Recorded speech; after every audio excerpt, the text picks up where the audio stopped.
समझ में आया कि नहीं?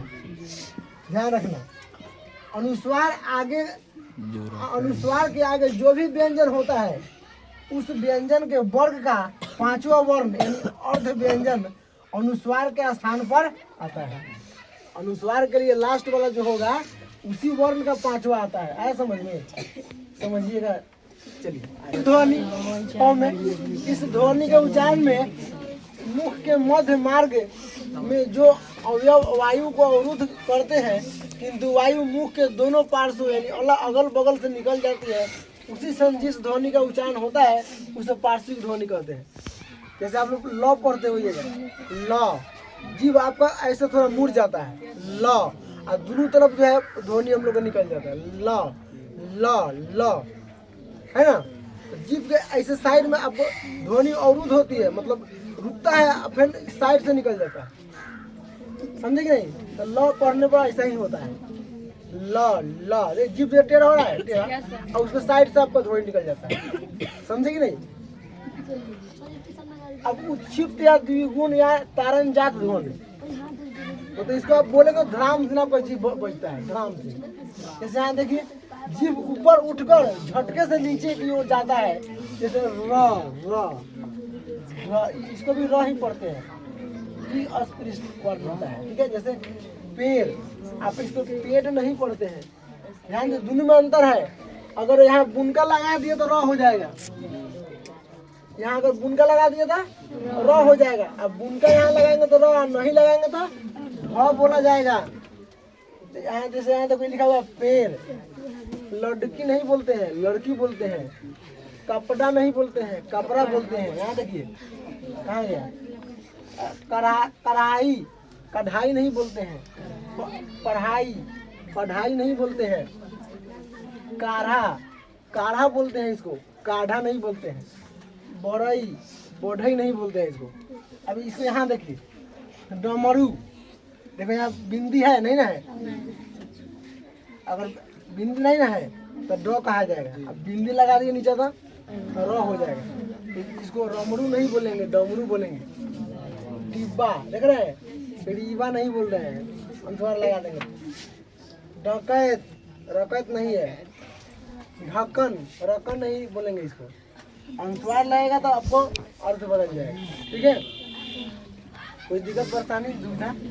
अब यहाँ देखिए, कंपन जात या लुंठित या प्रकंपित, इसके उच्चारण में जीभ अत्यधिक कंपन करती है, तो ठीक है।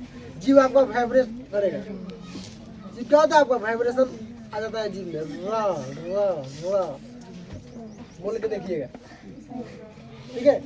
अब संघर्षहीन या सप्रवाह वर्ण, इसके उच्चारण में मुख में संघर्ष नहीं हो सकता, र बोलिए, र कहीं से कुछ जो है मतलब उसमें नहीं हो रहा है, वो कहीं नहीं छू रहा है आपका, अर्ध स्वर इसको बोलते हैं।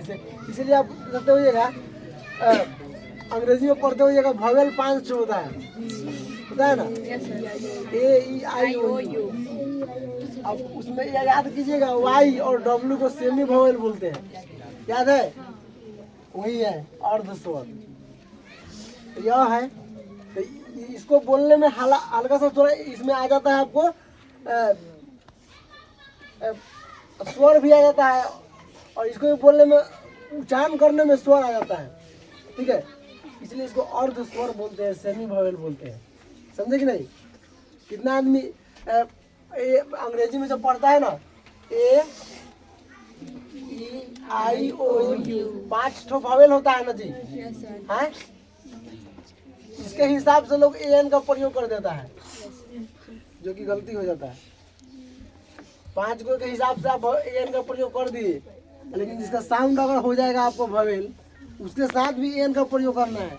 जैसे आप मान लिए हम यहाँ पर लिख दिए, यहाँ पर लिख दिए ऑनेस्ट, तो सब कोई जानता होगा जनरली, इसको एच है, तो फिर लेटर के हिसाब से आप लगा रहे हैं, तो यहाँ तो गलती हो जाएगा ना। यहाँ पर आप क्या लगा दीजिएगा, ये लगा दीजिएगा, ये सही तो कॉन्सोनेंट है। लेकिन जबकि यहाँ साउंड इसका ऑनेस्ट कह रहा है, ऑनेस्ट थोड़ा ही पढ़ दीजिएगा इसको। जैसे यहाँ आवर लिखा हुआ है, तो हावर थोड़े पढ़िएगा इसको।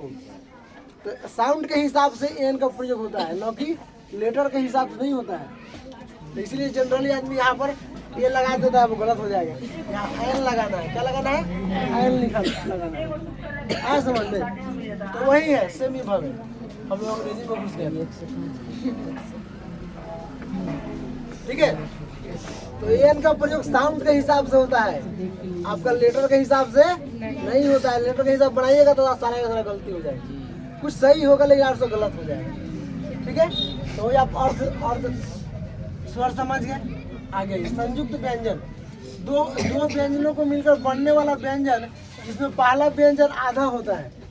बहुत बड़ी गहरी चीज है, जनरली आदमी 100% गलती करता है। यहाँ पे यहाँ देखिए, जैसे पढ़ा है कि दो व्यंजनों से मिलकर जो बनता है उसी को हम संयुक्त व्यंजन का आधा अक्षर बोलते हैं। जैसे यहाँ देखिए क्या है, संयोगी छ इसका आप लोग बोलते हैं। इसमें क और स होता है, इसमें तो है तो और इसमें दोनों संयुक्त में मिला हुआ होता है। ज्ञ तो ज्ञ ग या नहीं जिया होता है, जिया। ठीक है, स और र जाए सरा लिखना चाहिए, तो गलती हो गई। तो और दोनों इसमें इंक्लूड होता है। यहाँ देखो लड़कियाँ, आइडिया बोलते हैं इसको। कितना आदमी को बोलिएगा तो ये जो हम लिख रहे हैं ना, इसको लोग कितना आदमी घ बोलता है, तो कितना आदमी जो है इसको ध बोलता है। ऐसे पूरा अच्छा सा लिखो, जबकि इसमें दो और यह दोनों रहता है। जो कितना आदमी ध बोलेगा, कितना आदमी विद्यालय लिखेगा, कितना आदमी विद्यालय लिखता है, लेकिन इसमें ऐसा होता नहीं है। इसमें दो और यह होता है। अब विद्यालय बोलना चाहिए, विद्यालय नहीं। जनरली आदमी यहाँ गलती करता लिखता है विद्यालय, मैं विद्यालय जा रहा हूँ, समझे कि नहीं। दो संयुक्त उसमें होता है, 100% आदमी गलती यहाँ पर करता है, समझे कि नहीं। तो याद रखिएगा, इसमें दो संयुक्त होता है, लेकिन क्वेश्चन आता है। अब बताइए, अगर सवाल में कहा जाए हिंदी शब्दकोश में छ किस व्यंजन के बाद आता है, सबको ह छ तरह गया। अब लोग कहेगा कथी, ह के बाद छ आता है, तो वैसा ही जनरली मारेगा ना। अगर कहा जाए कि बताओ हिंदी डिक्शनरी में शब्दकोश में छ किस व्यंजन के बाद आता है, तो ऐसा ही यार ल व तालाब सब घर सब दंती से ह के बाद ना आ रहा है, तो जनरली आदमी ह मारेगा, लेकिन गलती है। यहाँ देखिए शब्दकोश कह रहा है क के बाद आता है छ, इससे मतलब ना है इसको, अरे इसके बाद ना आ रहा है, समझे कि नहीं।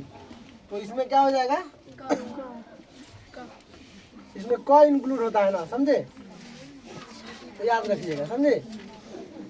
और उसी तरह आपको निम्नलिखित शब्दों में किसमें संयुक्त व्यंजन का प्रयोग हुआ है।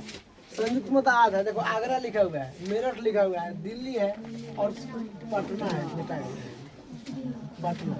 देखिए दिल्ली में आधा लॉ है, ठीक है। इसमें जो है किसका प्रयोग हुआ है, ठीक है, इसमें तो ये हो जाता है, समझ में। यस सर, ठीक है।